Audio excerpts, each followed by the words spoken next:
Here we are at the start of a April Beercan race at Richmond Yacht Club, and as you can see, about 5 minutes to go till our start, and we're just getting into position here. Our main competition is Wildcard, the Santa Cruz 37. It's a beautiful all-carbon boat, very light, very fast. And Saoirse, which I believe is a Tripp 41, I want to say. Sorry to the Saoirse crew if I'm getting that wrong. But, yep, they're our main competition, and you'll be seeing them throughout the video. Otherwise, yeah, what I'm looking at here, I've got the video mostly focused on Wildcard right behind us. I'm trying to figure out if Wildcard is going to come down below us and grab our hip and try to take control from 4 minutes out in the start. They don't. They come up here and go above us a bit. Thing that I do after this is I ask Air to go into a jibe at some point, and then actually ask for the jib to be flogged a little bit. We're going to slow down, and I just want to see what Wildcard does after we do our jibe. I want to see if they jibe around with us and try to make moves to get on our hip again, or what kind of activity they're going to do based on our jibe. Okay, let's get ready for the jibe. Ron, don't ease out at all. You ready for the jibe? Okay. Jibing in 3, 1, and down hard.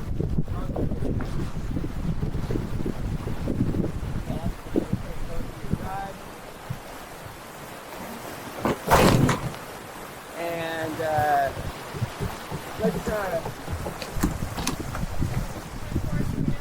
no, come up. Drop the jib. Just drop it for a second. I want to see what Wildcard does.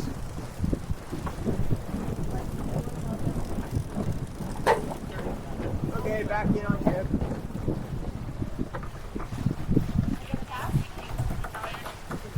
Oh, yeah.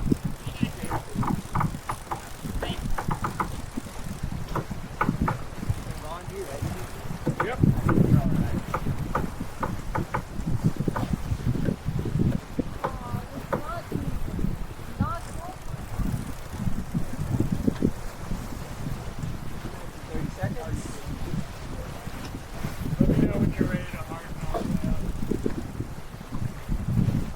Alright, we'll harden up on the next pass.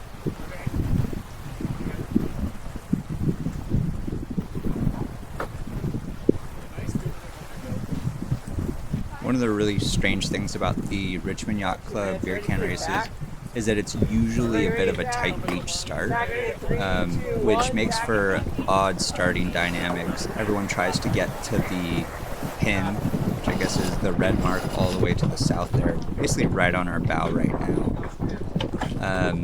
And everybody tries to squeeze into that spot up there, and then you go out and try to get as close as you can to the tip of the jetty before either making your tack right away to get out of flood current, or as we do today, we go out a little bit further and take advantage of some ebbing current to get us to the mark a little bit faster.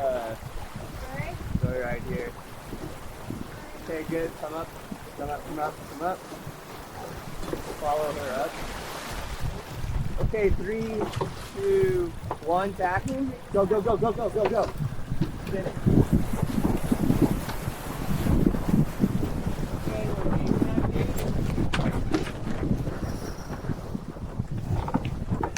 Come up as high as you're able to.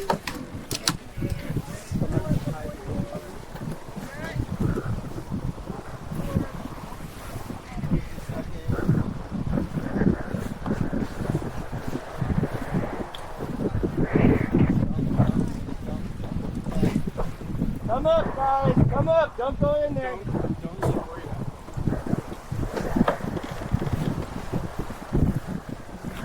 There you are. Okay, 30, 28 seconds. So we're racing. All the way on. Get all the way on. Stay all the way on. Come on,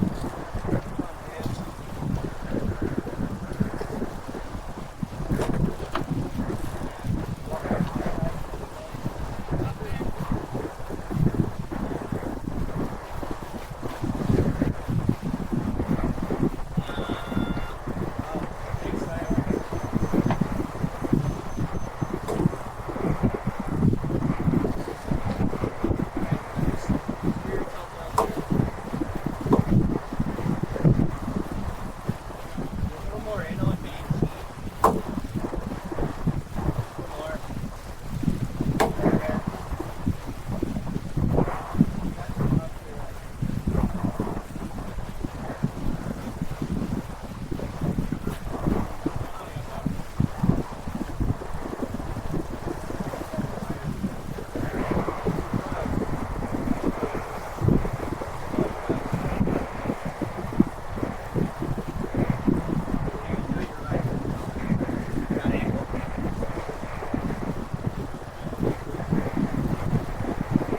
So what you'll see coming up here is Saoirse trying to roll over the top of Wildcard, and they sort of successfully do. And then as we get to the end of the jetty here, most people actually tack out to the left pretty quickly regardless of the tide. I think a lot of people don't want to kind of continue on into the middle of the channel because the wind can sometimes die in the middle of the channel. I'm more inclined usually than others to kind of stretch out a little bit into the middle of the channel when there's outgoing tide, and that's sort of what you see us do here. Wildcard comes down here to get enough room to windward, and then they throw in the tack. And then Saoirse follows them, I think, pretty soon after that. And then we just continue on and try to get out into the channel a little bit further before we make our tack.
So with that, we're on our long tack and nothing happens for quite some time, so I'll give you a little bit of country western and sped up film.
So this is Saoirse coming back across our stern, and then I believe Wildcard in the distance there, also tacking up to a higher angle.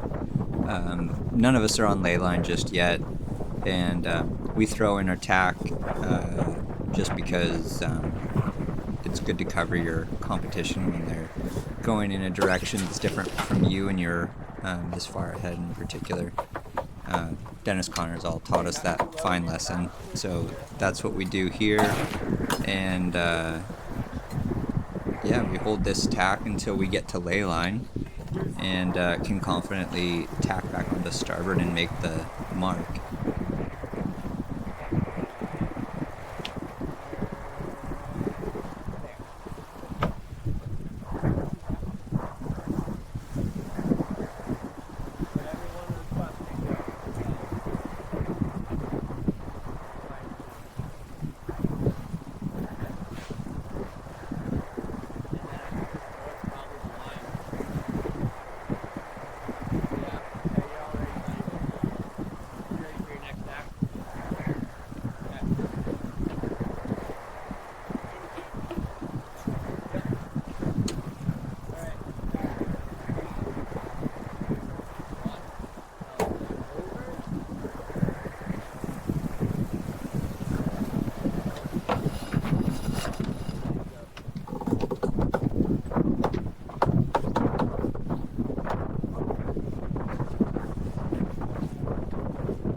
So now that we've made our final tack to our ley line, we're getting the spinnaker all set up. We're going to do a jibe set here, as you can tell, with the spinnaker all set up on the starboard side. So that means we'll go around the mark, leaving the mark to port. We'll do a jibe so that the spinnaker is then on the leeward side, and then we'll do our hoist once the jibe is complete. So Rafi is up on the bow, pulling the tack out to the tip of the prod that we have, and we're getting the halyard all set up, and we're getting the spinnaker sheets all situated and run to the correct places so they're easily accessible. And then you can see the mark up here on the left. It's the yellow ball over to the left of the boat there. And we'll just come around and do our jibe and then do our set.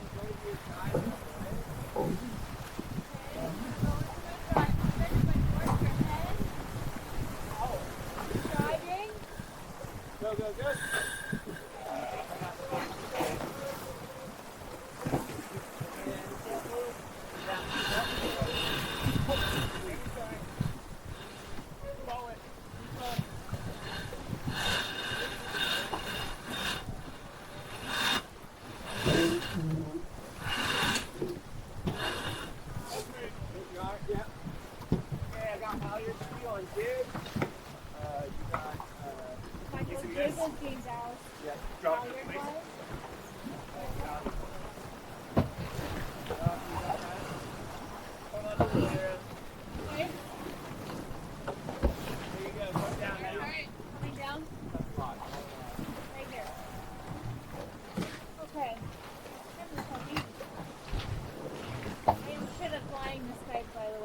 One band to pop. So can I coach you a little?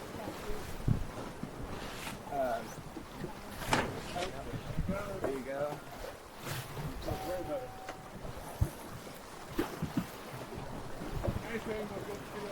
Stay up, guys. Stay up. Stay up. That's up.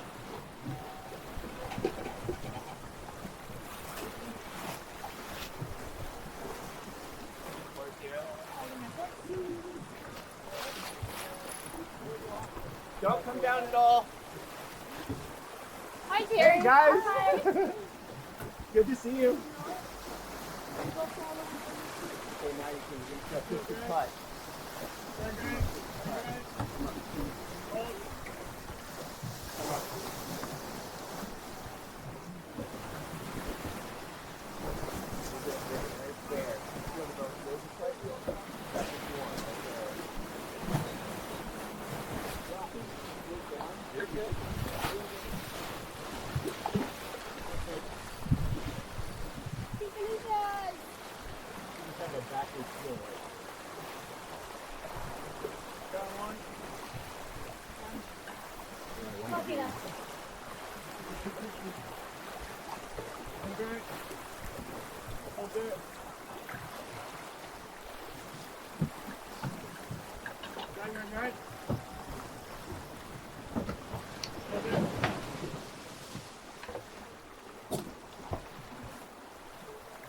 Rocky, will you put the lazy on the upper deck?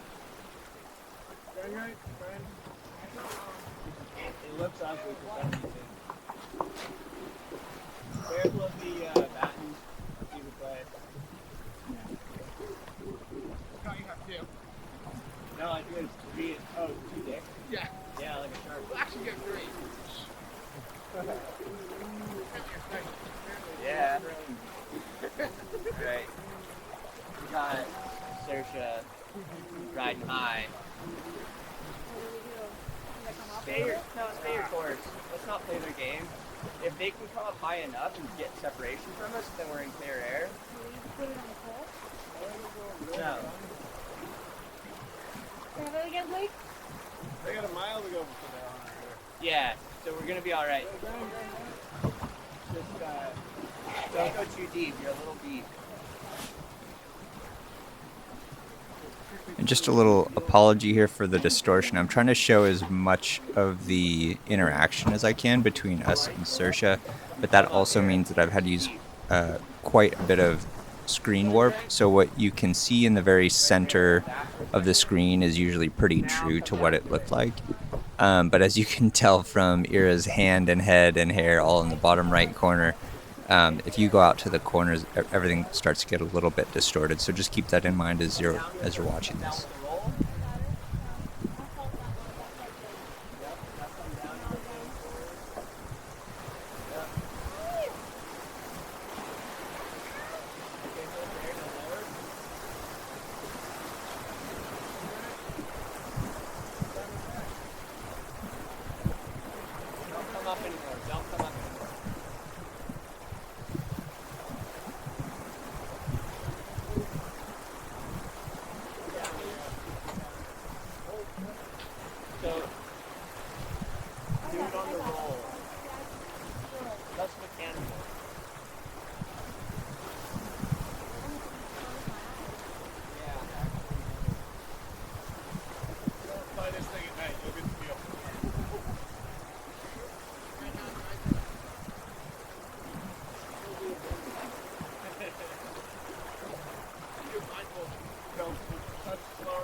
So one of the things you can see me doing here is overhauling the spinnaker halyard, and especially when you're short-handed, I think one of the things that's true is that there's always something to be cleaned up or just looked at, or make sure everything is running cleanly at a given moment. I think that's actually a really big separation between teams that work really, really well together and teams that sort of experience a lot of chaos is in the downtime. If everybody's looking around and just making sure that everything is run correctly and ready to go for the next maneuver, you'll find yourself far more successful in that next maneuver. It's sort of similar to being, wait staff at a restaurant or a bar back or something like that. Like, there is no such thing as downtime, except for like when you're on the rail, I guess. Then you don't want to get off the rail, but you're still sort of looking around at how things are run and just double checking everything. So it's just something to do. If you feel like you've got downtime, just start looking around at stuff, make sure everything's run correctly, see if there's any, halyards to overrun or things like that to get ready for the next maneuver.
what you're doing here. You're doing great.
Coming back now.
So you might have heard just a little while before the jibe, Ira saying, "Don't talk to me, I'm a golden retriever," and it's kind of true. You know, nobody throw any tennis balls nearby her when she's driving or anything like that.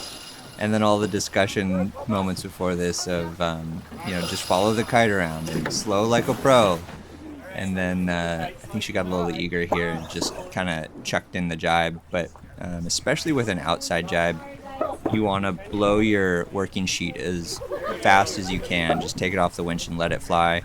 And then what you do is you let the you pull in on the new sheet as much as you possibly can, while the kite sort of slowly starts to billow around and rotate past the forestay. And only once the whole kite is past the forestay do you start actually turning the boat at all and going into your actual jibe of the main and everything. So that's for outside jibes. You just really want to take your time with them. There's no rush through them. Inside jibes are a little bit different. You want to try to keep the kite full as much as you can. You really have to time everything as your clue goes through the gap in the forestay. But because our slot between the kite and our forestay is actually relatively small, we usually do outside jibes, and it just keeps things a little bit more simple.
So this is one of the other challenging things about finishing on a course that's sort of set to a reach, is that now with the kite up, you're on a reach, and there's no large distance to run to leeward with the seawall there and everything. So at least at this point, what we're doing is we're just going to stretch out a little bit, get past the seawall, we'll come up as high as we can, and that gets us a little bit more distance to leeward that Ira can dive down into as we spike the tack and get it down. As sort of this is sort of a lazy person's letterbox. We don't have it going through the gap between the main and the boom, but it's just underneath the boom.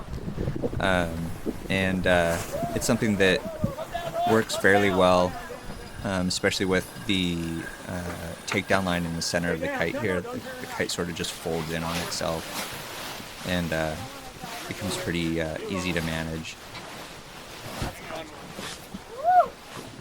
You can let go of that one now. It's not in the air. Nice. Love you guys.